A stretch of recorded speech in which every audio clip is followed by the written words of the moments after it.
আমরা আলোচনা করছি সেটা হচ্ছে অব্যবসায়ী প্রতিষ্ঠানের গাণিতিক সমাধান, অর্থাৎ গাণিতিক যে অংশগুলো আছে সেগুলো আজকে সমাধান করব। তোমরা জানো আমি এখানে একটি কথা লিখেছি, যদিও অব্যবসায়ী প্রতিষ্ঠান হিসেবে বহু নির্বাচনীগুলো একটু জটিল হয়, তারপরও তোমরা নিচের দুইটি টাইপের মাধ্যমে সকল জটিল অংশ সমাধান করতে পারবা। অর্থাৎ অব্যবসায়ী প্রতিষ্ঠানে যে সমস্ত ম্যাথগুলো আসে সেগুলো আমরা মাত্র দুইটা টাইপ আমরা ব্যবহার করব। কয়টি টাইপ? দুটি টাইপ। এই দুটি টাইপ যদি তোমরা আমার প্রথম থেকে শেষ পর্যন্ত ভিডিও টিউটোরিয়ালে দেখো, তাহলে যে সমস্ত কোশ্চেন বিভিন্ন ভার্সিটিতে ঢাকা বিশ্ববিদ্যালয়ে এসে আসছে সেগুলো তোমরা খুব সহজেই সমাধান করতে পারবা। তো সেজন্য তোমাদের কাছ থেকে আমি কিছুটা সময় চেয়ে নিব, অর্থাৎ হয়তো বা ভিডিওটা 10 থেকে 15 মিনিট লং হতে পারে, কিন্তু ভিডিওটার শেষ পর্যন্ত তোমাদের দেখতে হবে এবং প্রতিটা কোনো স্কিপ করা যাবে না, কারণ স্কিপ করলে আমি যে টেকনিকের কথাগুলো বলে থাকি সাধারণত, আসলে এটা হচ্ছে আমার অভিজ্ঞতারই ফসল। অর্থাৎ যতটা সহজে তোমরা পারবা চেষ্টা করি যতটা সহজে তোমাদের শিখাইতে পারি। তো শুরু করা যাক। আসলে দেখি কিভাবে কোশ্চেনগুলো আসে। তোমরা এখানে একটি কোশ্চেন দেখতে পাচ্ছ, আমি একটু মার্কিং করে দিচ্ছি। এখানে একটি কোশ্চেন দেখতে পাচ্ছ, এটা কিন্তু একটি বিশ্ববিদ্যালয়ের কোশ্চেন। এই যে প্রশ্নটি আসছে, এত বড় অঙ্ক যখন আমাদের পরীক্ষায় আসে তখন আমরা প্রায় অনেকেই ভয় পেয়ে যাই, এত বড় অঙ্ক কীভাবে সমাধান করব। এর থেকেও অনেক বড় বড় অঙ্ক আছে, আমি তোমাদের দেখাচ্ছি এটা। তারপরে আরও বড় বড় অঙ্ক আছে, তোমরা এখানে দেখতে পাবা। পরবর্তী বিভিন্ন বোর্ডে যখন যাবা দেখবা অনেক বড় বড় অঙ্ক আছে এই অধ্যায় থেকে, কিন্তু আমরা মাত্র এই দুইটা টেকনিক যদি আমরা ফলো করি বা এই দুইটা টাইপ যদি আমরা ফলো করি, তাহলে যে কোনো ম্যাথ অবশ্যই প্রতিষ্ঠানে সমাধান করতে পারবো। তো প্রিয় শিক্ষার্থী, শুরু করি আজকের আমাদের দুটি টাইপ দুটি কি সেটি নিয়ে আলোচনা করা। গাণিতিক অংশ টাইপ 1। প্রথম টাইপটা একটু সহজই হয় আমাদের সব সময়, কারণ আমরা সহজ থেকে ধীরে ধীরে কঠিনে যাই, যাতে তোমাদেরকে বুঝতে একটু প্রথম দিক থেকে সহজ হলে পরবর্তীতে কঠিনটাও বোঝা সহজ হয়ে যায়। তো প্রথম টাইপে বলা হচ্ছে যদি প্রাপ্ত চাঁদার পরিমাণ দেওয়া থাকে। দেখো তোমাদের হয়তো বা কোনো স্যার এভাবে বলাই নেই, তারা বিষয়টি অন্যভাবে বোঝানোর চেষ্টা করছে। যেটা আমি দেখছি যে স্টুডেন্টরা এই অব্যবসায়ী প্রতিষ্ঠানের অঙ্কগুলো যদি তোমরা রিয়েলভাবে করতে চাও তাহলে তোমাদের অনেক সমস্যা হবে, আমি নিশ্চিত বলতে পারি। অনেকের অনেকটা সময় স্পেন্ড হবে, যেটা তোমরা পারবে না। তো আমি সেক্ষেত্রে বলবো জাস্ট টাইপ 1-এ তোমরা মনে রাখবা যদি প্রাপ্ত চাঁদার পরিমাণ দেওয়া থাকে। এই যে পরিমাণের জিনিসটা, এটা হচ্ছে আমি তোমাদেরকে বলে দিচ্ছি, পরিমাণ বলতে এখানে টাকাকে বোঝাবে। এখানে কি হবে? টাকা। মানে কিসের পরিমাণ? টাকার পরিমাণটা দেওয়া থাকে। অর্থাৎ যখন প্রশ্নের মধ্যে টাকার পরিমাণটা দেওয়া থাকবে তখন আমরা এই ছককে ফলো করব। তাহলে ছকটা কি আমরা একটু দেখে নিই। আগে একটু আমরা একটা অঙ্ক দেখে নিই, অঙ্কটা দেখে বুঝতে পারবো যে আসলে কী বুঝাইতে চাইছে। দেখো এখানে বলছে চলতি বছরের চাঁদা, আমার বিশ্বাস তোমরা দেখতে পাচ্ছ, চলতি বছরে চাঁদা প্রাপ্তি। দেখো এখানে বলা আছে চাঁদা প্রাপ্তি 60,000 টাকা। তার মানে কি বোঝাচ্ছে? চাঁদা প্রাপ্তি 60,000 টাকা, মানে টাকার পরিমাণ কিন্তু তারা দিয়ে দিছে। আর অনেক সময় এখানে টাকা দেওয়া থাকবে না, এখানে সদস্য সংখ্যা বলা থাকবে এবং প্রত্যেক সদস্যের চাঁদার কথাটা বলা থাকবে, কিন্তু এরকম টাকাটা দেওয়া থাকবে না। আমি কিন্তু টাইপটা এটাই নির্দেশ করছি। দেখো যখন প্রাপ্ত চাঁদার পরিমাণ মানে টাকাটা দেওয়া থাকবে, তোমরা আমার কার্সরের দিকে দেখো যে টাকাটা দেওয়া থাকে, তখন আমরা এই টাইপটাকে ফলো করব, এই ছকটাকে ফলো করব। ঠিক আছে? এই ছকটার দুইটা অংশ আছে, প্রথম অংশ আমি এখানে দিচ্ছি এবং পরের অংশ এই যে নিচে। কিন্তু আমি এটা কেন দেখাচ্ছি না, কারণ একবারে দুইটা বুঝাইলে তোমাদের একটু বুঝতে কষ্ট হবে, এই জন্য আমি এক এক করে দিচ্ছি। সাধারণত কি করবা, যে এরকম যদি কোশ্চেনটা থাকে তাহলে তোমরা প্রথমত বকেয়া চাঁদা জাস্ট আমরা যেভাবে সাধারণত অঙ্কে যেভাবে করি সেভাবে করব। যেমন বকেয়া, চলতি বকেয়া আমরা যোগ দেই, ঠিক এটাও কি যোগ দিব। প্রথমত চাঁদাটা লিখে নিব, চাঁদাটা লেখার পরে সাথে চলতি বকেয়া যোগ দিব, তার সাথে চলতি অগ্রিমটা বিয়োগ দিব। ক্লিয়ার? চলতি অগ্রিমটা বিয়োগ দিব। দেখো এখানে আমাদের মাইনাস সাইন আছে, মানে কি বিয়োগ দিব। চলতি বকেয়া যোগ দিব, যোগ দেওয়ার ফলে যা হবে ও চলতি অগ্রিম যেটা হবে সেটা বিয়োগ দেব। জাস্ট একদম আগের সেম নিয়ম থাকবে প্রথম টাইপে। এরপরে দেখো যখন বিগত বকেয়া, মানে কি বিগত হচ্ছে আমরা জানি চাঁদার অঙ্কে বিগত বছরের কথা উল্লেখ থাকে। তো সেক্ষেত্রে আমরা বিগত বছরের যদি কোনো বকেয়া থাকে আমরা সাধারণত চলতি বকেয়া কী করি? যোগ দিই। যখন বিগত বকেয়া থাকবে তখন আমরা বিয়োগ দিব। ঠিক আছে? জাস্ট প্রথমটার উল্টা। দেখো প্রথমটা আছে চলতি বকেয়া যোগ, আর এখানে আমাদের কি বিগত বকেয়া বিয়োগ হয়, ক্লিয়ার। এরপরে দেখো এখানে আমরা চলতি অগ্রিম যেমন বিয়োগ দেই, জাস্ট এখানে আমরা বিগত অগ্রিমটাকে যোগ দিব, ক্লিয়ার। এ হয়ে গেল আমাদের প্রথম টাইপের যে মূলটা, এটা আপনারা বুঝতে পারছেন। এখন এখান থেকে প্রায় অসংখ্য অঙ্ক আছে, আমি দেখাচ্ছি। এই সমস্ত অঙ্কগুলো কিন্তু আপনারা নির্মিষে একদমই, যে এখানে একটু ছোট ফোন করে দেওয়া, এই প্রশ্নগুলো সবগুলো আপনারা সমাধান করতে পারবেন। জাস্ট এই এতটুকু জিনিস প্রথম টাইপে মনে রাখতে পারলে হচ্ছে। তো আমরা দ্রুত এটা সমাধান করব। এখন দেখেন এখানে প্রশ্নটা বলা হচ্ছে চলতি বছরে চাঁদা প্রাপ্তি 60,000 টাকা। তাহলে আমরা প্রথমত কি করব, চাঁদা প্রাপ্তিটা লিখে নিব। তো আমরা এই যে চাঁদা লিখে নিলাম, চাঁদা 60,000 টাকা, চাঁদা 60,000 টাকা লিখে নিলাম, ক্লিয়ার। আপনারা দেখতে পাচ্ছেন আমি এখানে কাভার করব, কাভার করে কিন্তু একটু সময় লাগে আর কি, ভিডিওটা বড় হয়ে যাবে। আবার অনেকে বলছে কাভার করলে বুঝতে একটু সহজ হয়, একটুখানি মিস্টেক হয়ে গেছে, সমস্যা নেই, আমি ক্লিয়ার করে দিচ্ছি। আচ্ছা, তাহলে এই যে আমরা এখানে দেখতে পাচ্ছি চাঁদার পরিমাণটা, সেটাকে আমি একটু কাভার করে দিচ্ছি। 60,000 টাকা, 60,000 টাকা কোথা থেকে আসলো, এই যে আমরা এখান থেকে নিয়ে নিলাম চাঁদার পরিমাণ 60,000 টাকা, ক্লিয়ার। এরপরে দেখো বলছে যার মধ্যে 6,000 টাকা বিগত বছরের, তো এটা কিন্তু বিগত বছরের, এবং 8,000 টাকা পরবর্তী বছরের, এখানে বলছে পরবর্তী বছরের। তারপর বলছে চলতি বছরের চাঁদা 10,000 টাকা অনাদায়ী রয়েছে, এবং চলতি বছরের আয় ব্যয় হিসেবে চাঁদা কত প্রদর্শিত হবে। তাই এখানে দেখো আমরা যেটা পাচ্ছি সেটা হচ্ছে চাঁদা প্রথমত 60,000 টাকা দিলাম, ঠিক আছে।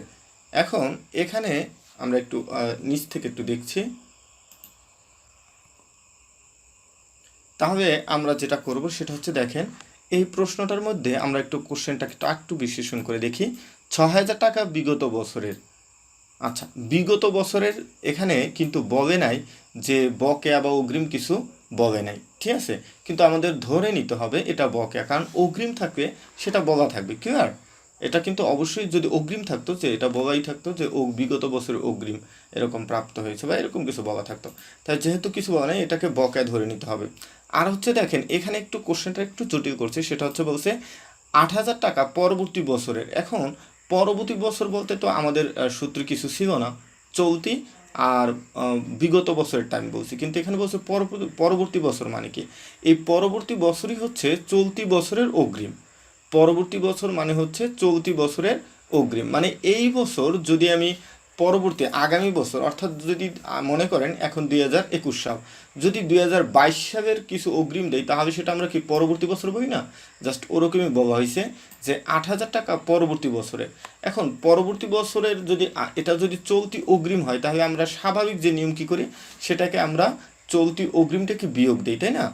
তারপরে আমরা চলতি বকেয়াকে যোগ দিই, আগে আমরা চলতি দুইটা খুঁজে বের করব, তারপরে বিগত বছর প্রথমত টান হেঁচড়া করবেন না, তাহলে আপনাদের সমস্যা হবে। আমি যেভাবে জাস্ট সমাধান করি অঙ্কটা, যদি একটু সময় বেশি হয় তারপর আপনারা বোঝার চেষ্টা করবেন। প্রথমতই আপনারা চলতি দুইটা খুঁজবেন, তাহলে দেখেন এটা কিন্তু বিগত বছরের, এটা আমরা ধরবো না, এখন এটা রেখে দিব। তাহলে আমাদের এটা হচ্ছে চলতির অগ্রিম পাইলাম, কিন্তু চলতির বকেয়া কিন্তু পাইনি, তাই না। এখন একটু পরবর্তী লাইন দেখি, চলতি বছরের চাঁদা এতটা 10,000 টাকা অনাদায় রয়েছে। তা আমরা জানি অনাদায়ী কথাটার অর্থ হচ্ছে বকেয়া, তাহলে চলতি বছরের বকেয়াও পাইছি, চলতি বছরের অগ্রিমও পেয়েছি, তাই না। তাহলে এই দুইটা নিয়ে আগে আমরা কাজ করব। তাহলে চলতি বছরের বকেয়া পাইছি 10,000 টাকা, এটাকে যোগ দিব, যেটাকে আমরা এই দেখেন যোগ দিয়ে ফেলছি, ক্লিয়ার।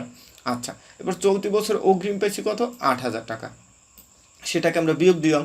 তাহলে যোগ বিয়োগ আমরা একসাথেও করতে পারি বা সাথে সাথেও করতে পারি, আমরা একসাথে পরে করব, জাস্ট আগে বসাইলাম দুইটা। এরপরে আমরা এখন বিগত খুঁজব। বিগত বছরের এখানে পুরো অঙ্কটা পড়বে, আপনি দেখবেন কোথাও বিগত বছর শুধু এক জায়গায় এসে, সেটা হচ্ছে যার মধ্যে 6,000 টাকা বিগত বছরে। তাহলে এখানে বিগত বছরে একটা আছে, কিন্তু আমরা সূত্রে বিগত বছর কিন্তু দুইটা পড়ছি, বিগত বছরের বকেয়া, বিগত বছরের অগ্রিম। এখন অঙ্কে যে দুইটাই থাকবে এমন কোনো কথা না, যে কোনো একটা থাকতে পারে। তো আমাদের এই অঙ্কে একটি দেওয়া আছে, আমরা একটি নিব। তো বিগত বছরে আমরা বকেয়াটা পাইছি, যেহেতু অগ্রিম নাই, অগ্রিম থেকে বলা থাকতো, যে বিগত বছরে যেহেতু বকেয়া পাইছি, তাহলে আমরা বকেয়া কী করব, আমরা জানি চলতি বকেয়া যোগ করি আর বিগত বকেয়া বিয়োগ করি, এই জন্য ব্র্যাকেট সাইন হচ্ছে আপনার বিয়োগের চিহ্ন। তাই এখন আমরা এটাকে কাউন্ট করব 60,000 আর যোগের আছে 10,000, 70,000। 70,000 থেকে যদি আমরা 8,000 বাদ দিই 62,000, 62,000 থেকে যদি আমরা 6,000 বাদ দিই তাহলে 56,000 টাকা হচ্ছে আমাদের অ্যান্সার। ক্লিয়ার? তো প্রিয় শিক্ষার্থী এখানে বলছে যে আয় ব্যয় হিসেবে চাঁদা বাবদ কত প্রদর্শিত হবে, সেটা হচ্ছে 56,000 টাকা অ্যান্সার। তো আমরা একটু অ্যান্সারটা একটু কাভার করে দিচ্ছি। এ হচ্ছে আমাদের অ্যান্সার। জাস্ট প্রথমে একটু সময় লাগছে, এরপর দেখেন আপনি মানে খুব দ্রুত সমাধান করতে পারবেন। আচ্ছা, তাহলে একটু আমরা দ্বিতীয় অঙ্কটা দেখি যে কিভাবে দ্রুত সমাধান করা যায়। এখানে দেখেন চৌরঙ্গি ক্লাবের, আমি অঙ্কটা দেখিয়ে দিই। চৌরঙ্গি ক্লাবের 2016 সালের 31শে ডিসেম্বর চাঁদা বাবদ প্রাপ্ত ছিল এত টাকা। এখানেও বলছি কি চাঁদা দেওয়া আছে, দেখেন এখানেও কিন্তু টাকা দেওয়া আছে, এরকম বলে নাই যে সদস্য সংখ্যা। তা আমাদের টাইপটা কিন্তু ছিল চাঁদা দেওয়ারই, তাই না? তো চাঁদা দেওয়া থাকে, চাঁদার পরিমাণটা দেওয়া থাকে, তাহলে আমরা কিভাবে করব যে প্রথমত চাঁদাটা লিখবো, লিখে ফেললাম চাঁদাটা 80,000 টাকা। এখন আমরা বলছিলাম যে চলতিটা খুঁজবো, কোথায় কোথায় চলতি আছে। তো দেখেন যার মধ্যে এখানে লেখা আছে, যার মধ্যে 2015 সালের অনাদায়ী চাঁদা এত টাকা, 2016 সালের অগ্রিম চাঁদা এত টাকা, চলতি বছরের চাঁদা হয়নি এত টাকা। এখন দেখেন 2016 সালের চাঁদা আদায়ের পরিমাণ কত, এখানে 3টে সাল দেওয়া আছে, সেখান থেকে আপনাকে বুঝে নিতে হবে কোনটা আমাদের বিগত বছরের, কোনটা আমাদের চলতি, কোনটা আমাদের পরবর্তী। যেহেতু এখানে 2015 সাল আছে, 2017 সাল আছে, 2016 সাল আছে, তাই বোঝা যাচ্ছে মধ্যেরটা হয় চলতি বছর, তাই না? তাহলে 2016 সালের যে অঙ্ক টাইপগুলো আছে বা যে কথাগুলো আছে সেগুলো হচ্ছে চলতি বছর। তাহলে এখানে আমাদের চলতি খুঁজতে হবে, যেহেতু এখানে চলতি বলা আছে। দেখেন চলতি বছরের চাঁদা আদায় হয়নি, চলতি বছরের চাঁদা আদায় হয়নি মানে কি বকেয়া রয়েছে। তো চলতি বকেয়া আমরা কি করি, যোগ করি। তাহলে আগে দেখবো চলতি বকেয়া কত, 1,000 টাকা। 1,000 টাকা যোগ করব, যোগ আমরা পরে করব, জাস্ট আগে বসাইয়া। এখন চলতি অগ্রিম 8,000 টাকা থেকে কোথা থেকে আসবে, দেখেন এখানে বলছে 2017 সালের অগ্রিম চাঁদা, 2017 সালের অগ্রিম চাঁদা 8,000 টাকা অন্তর্ভুক্ত আছে। 2017 সালের অগ্রিম চাঁদা 8,000 টাকা অন্তর্ভুক্ত আছে। আচ্ছা, আমি এর আগের অঙ্কটা কি বলেছিল, আগের অঙ্কটা বলা ছিল, জাস্ট আমি একটু দেখিয়ে দিচ্ছি। দেখেন আগের অঙ্কটায় কথাটা ছিল পরবর্তী বছরের, 8,000 টাকা পরবর্তী বছরের। আর এবার একটু ঘুরিয়ে কি করছে, জাস্ট একই জিনিসে পরবর্তী বছরটা দিয়ে দিছে। 2017 সালের অগ্রিম চাঁদা 8,000 টাকা অন্তর্ভুক্ত আছে, এটা বইয়ে দিছে। তার মানে আপনারা কিন্তু এখন এটা মনে করতেছেন অগ্রিম, মানে এটা নিয়ে অনেক কনফিউশনে পড়তেছেন। কিন্তু এই জন্য আমি বলছি কনসেপ্টটা খুব মনে রাখবেন, আগামী বছরের জন্য যা দিবে এটা হচ্ছে চলতি বছরে অগ্রিম এবং অগ্রিম হবে। আগামী বছরে যা দেবে সেটা চলতি সালের জন্য সেটা অগ্রিম হবে। তাহলে 2017 সালের 8,000 টাকাই হচ্ছে আমাদের চলতি বছরের অগ্রিম 8,000 টাকা। তাই চলতি বছরের অগ্রিম 8,000 টাকা আমরা কী করি, বিয়োগ করে দিই, বিয়োগ করে দিলাম। ঠিক আছে, এখন আমরা খুঁজবো বিগত বছরের। তাহলে এখানে যেহেতু বলা আছে যে 2015 সালের অনাদায়ী চাঁদা 5,000 টাকা, 2015 নিয়ে কিন্তু শুধুমাত্র এতটুকুই কথা আছে, তাই না? আমি একটু সরিয়ে দিচ্ছি। দেখেন 2015 সালের অনাদায়ী চাঁদা 5,000 টাকা, তাহলে 2015 কি আমাদের বিগত বছরের। তো বিগত বছর অনাদায়ী মানে কি, আমরা জানি অনাদায়ী মানে হচ্ছে বকেয়া। তো বিগত বকেয়া আমরা কি করি, বিয়োগ দিই, তাই না? এই যে বিগত বকেয়া আমরা বিয়োগ দিই 5,000 টাকা। তাহলে এখানে বিগত অগ্রিম, এটাও ঠিক আগের মতোই, বিগত অগ্রিম নাই, সুতরাং আমাদের দিতে হবে না। এতটুকু যে আমাদের ম্যাথের কাউন্ট হবে, এতটুকুই আমাদের অ্যান্সার হবে। তা 80,000 আর 1,000 হচ্ছে যে 80 আর 1 হচ্ছে 81,000, সেখান থেকে বাদ যাবে 8,000, হবে আমাদের 73,000। 73,000 থেকে যখন আমরা 5,000 বাদ দিব তখন হবে 68,000 টাকা। তাই এটাই হচ্ছে আমাদের অ্যান্সার। তো প্রিয় শিক্ষার্থী, এটাও অ্যান্সার হচ্ছে 68,000 টাকা। আমরা লাল কালি দিয়ে করে দিলাম, ঠিক আছে। আচ্ছা, যেহেতু ভিডিওটি একটু লং হচ্ছে, তারপর আমরা এই ভিডিওটি শেষ করবো ইনশাল্লাহ। যেহেতু 15 মিনিট হচ্ছে, একটু বড় হয়ে সমস্যা নেই। আমি চাচ্ছি একটি অধ্যায় একটি ভিডিওটি আপনাদের জন্য ক্লিয়ার করে দেব। টাইপটা আমাদের বেশি সময় লাগবে না, একটু ধৈর্য ধরে আপনারা একটু দেখবেন ভিডিওটা। আমার মনে হয় আপনাদের যদি 20-25 মিনিট যায় তবে এটা আপনাদের লস হবে না ইনশাআল্লাহ, কারণ এই অধ্যায়ের ম্যাথগুলো অনেক জটিল হয়, আপনারা এই টাইপে খুব সহজেই সমাধান করতে পারবেন। টাইপ 2তে বলা আছে যদি প্রাপ্ত চাঁদার পরিমাণ দেয়া না থাকে। দেখুন পরিমাণটা, এখানে পরিমাণ মানে কি বই দিচ্ছি, পরিমাণ মানে টাকা। এই টাইপের অঙ্কেটা আপনি দেখবেন পরিমাণটা দেয়া নাই, অর্থাৎ টাকাটা দেওয়া নাই, জাস্ট সদস্য সংখ্যা বলছে। সেক্ষেত্রে আপনাদের সূত্রটা কী হবে, সূত্রটা হবে চাঁদা প্রথমত বসাবেন, এই যে চাঁদা বসাইলাম, কি না, আচ্ছা, তারপরে অগ্রিম আমরা জাস্ট সাধারণ যেভাবে হিসাবটা করি, যেমন এটা উল্টো হয়ে যাবে। কিভাবে হবে দেখেন, চলতি অগ্রিম আমরা জানতাম কি বিয়োগ দিতাম, কিন্তু এক্ষেত্রে চলতি অগ্রিম আমরা যোগ দিব। কারণটা কি? কারণটা একটাই, শুধুমাত্র এতটুকু মনে রাখবেন, যদি প্রাপ্ত চাঁদার টাকাটা দেওয়া না থাকে, পরিমাণ মানে এখানে টাকা আমি আবার একটু লিখে দিচ্ছি না হয়, কারণ এর আগেও লিখে দিচ্ছি, এবার লিখে দিচ্ছি। এই টাকাটা যদি দেওয়া না থাকে তাহলে আমরা জাস্ট উল্টা করব, আগের নিয়মের উল্টা করব। তাহলে চলতি অগ্রিম আমরা যোগ দিব। কারণ কি, প্রথম নিয়মে দেখেন আমরা চলতি যে অগ্রিমটা সেটা বিয়োগ দিছিলাম, প্রথম নিয়মে চলতি অগ্রিমটা বিয়োগ দিছি, আর দ্বিতীয় নিয়মে চলতি অগ্রিমটা আমরা যোগ দিব। তাহলে চলতির বকেয়া বিয়োগ হবে, সিম্পল, আগের মতোই হয়ে গেছে। ক্লিয়ার? জাস্ট এবার প্রথমটার আবার উল্টাই দেন, বিগত অগ্রিম আমরা প্রথম নিয়মে কিন্তু যোগ করছিলাম, কিন্তু এই নিয়মে আমরা বিয়োগ করছি। এই যে দেখেন, বিগত অগ্রিম আগের নিয়মে কিন্তু আমরা একটু দেখিয়ে দিচ্ছি আপনাদের, যাতে কী হয়। বিগত অগ্রিম, এই বিগত বকেয়াটা আমরা কি করছি, বিয়োগ দিছিলাম প্রথম নিয়মে। তাই এবারে বিগত বকেয়া কি করব, এই যে বিগত ওই সময় বিয়োগ দিছি, এবার যোগ করব ওই সময় যেটা, অর্থাৎ প্রথম টাইপের যেটা বিয়োগ, দ্বিতীয় টাইপের সেটা যোগ, এরকম হবে। তো প্রিয় শিক্ষার্থী, টাইপটা আমাদের বুঝতে পারলেই হয়েছে, তাই না? আপনারা শুধু প্রথমটা মনে রাখবেন, দ্বিতীয়টা জাস্ট উল্টিয়ে দিবেন। এবার দেখি অঙ্কটা একটু ধরে দেখাচ্ছি। একটি ক্লাবে 500 জন সদস্য আছে যারা বার্ষিক 200 টাকা হারে চাঁদা দিয়ে থাকেন। দেখেন, এখানে কিন্তু বলে নাই যে 50,000 টাকা 5 লক্ষ টাকা চাঁদা পায়, বলছে 500 জন সদস্য আছে, কতজন? 500 জন, এবং প্রত্যেকে যারা বার্ষিক চাঁদা 200 টাকা দিয়ে থাকেন। তাহলে কত টাকা চাঁদা দেয়, টাকার পরিমাণটা কিন্তু দেওয়া নেই, জাস্ট এটাই হচ্ছে আমাদের টাইপ বা টেকনিকের ধরন, যে এটা দ্বারাই কিন্তু আপনি পুরো কোশ্চেনটাকে বুঝতে পারবেন। আমি বারবার বলে দিচ্ছি, এটা যদি আপনি না বুঝেন বা করেন, তাহলে কিন্তু আপনি আসলে এই টাইপের কোনো মজাই পাবেন না। টাকা দেয়া থাকবে আর না দেয়া থাকবে, এটা হচ্ছে আমাদের টাইপের নিয়ম। তাহলে এখানে দেখেন টাকা দেওয়া নেই, সুতরাং আমরা প্রথম নিয়মের উল্টা করব। চলতি যে এই যে আমরা এখানে করে দিচ্ছি সমাধান, প্রথমত চাঁদা বসাইলাম কত, 1 লক্ষ টাকা। কোথা থেকে আসলো, এই যে আমরা এখন টাকাটা বের করে নিব। 500 জন সদস্য হলে প্রত্যেকে 200 টাকা করে দিলে 500 গুণ 200 কত হয়, 5 দুগুণে 10 আর 4টা 0 সমান 1 লক্ষ টাকা। মানে এটাকে গুণ 500 গুণ, আমরা এই যে 500 গুণ 200 দিব, কারণ একজনে 200 টাকা দেবে, 500 জনে কত দেয়, 1 লক্ষ টাকা দেয়। ঠিক আছে, এই যে আমরা লিখে ফেলাম, চাঁদা দেয় 1 লক্ষ টাকা। এরপর আমরা চলতি অগ্রিম এবং বকে আগে খুঁজবো, তাই না? তাই দেখি আমরা চলতি বকে এবং অগ্রিম কোথায় আছে, একটু প্রশ্নটা পড়ি। 50 জন সদস্য 2006 সালে 7 সালে 2006 সালে 7 সালের টাকা অগ্রিম দিয়েছিলেন, মানে 6 সালে তারা 7-এ দিয়েছে। 30 জন সদস্য 2006 সালের চাঁদা 2007 সালে পরিশোধ করেন। 40 জন সদস্য 2008 সালের চাঁদা অগ্রিম দিয়েছেন, এবং 60 জন সদস্য 2007 সালের চাঁদা পরিশোধ করেননি।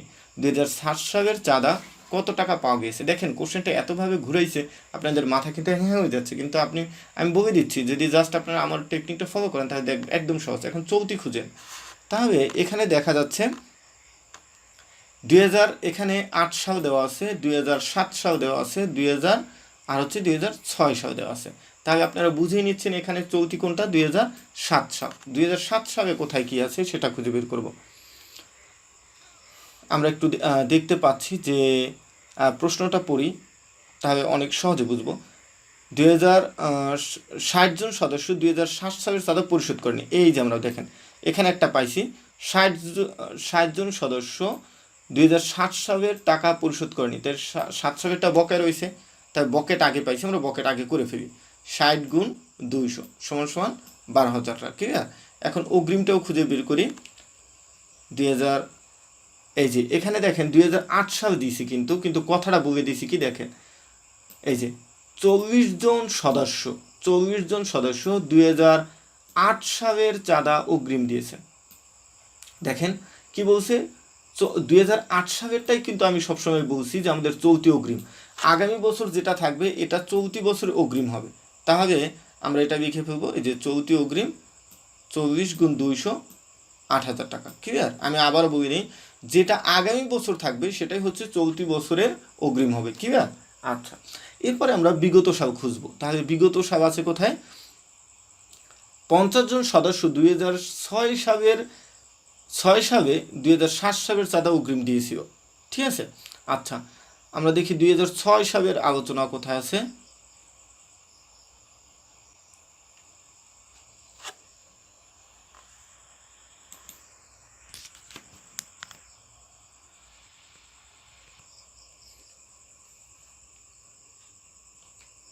আমরা দেখতে পাচ্ছি যে 2006 সালের হিসাব আমরা খুঁজবো, কারণ কি 2006 সালটা হচ্ছে আমাদের বিগত সাল, তাই না? 2006 সালের মধ্যে আমরা বিগত পাবো। তাহলে বলছে 50 জন সদস্য 2006 সালে 7 সালের চাঁদা অগ্রিম দিছে।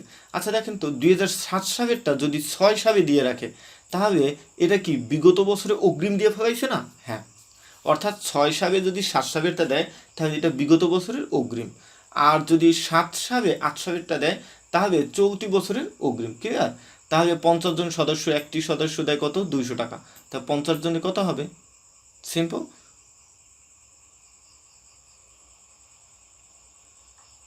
এই যে আমরা দেখতে পাচ্ছি যে 50 গুণ 200 সমান সমান 10,000 টাকা। এখন বিগত বছরের অগ্রিম তো পাইলাম, তাই না? এখন বিগত বছরের বকে আছে কিনা সেটা খুঁজতে হবে। আমরা একটু দেখি বিগত বছর অগ্রিম কোথায় আছে।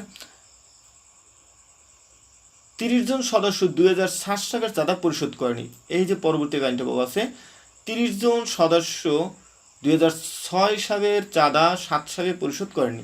তাহলে এখন দেখেন এখানে আমি অনেকগুলো সাব ইউজ করছি, এর জন্য একটু কঠিন হচ্ছে আপনাদের জন্য, কিন্তু টেকনিকটা বুঝে অবশ্যই পারবেন।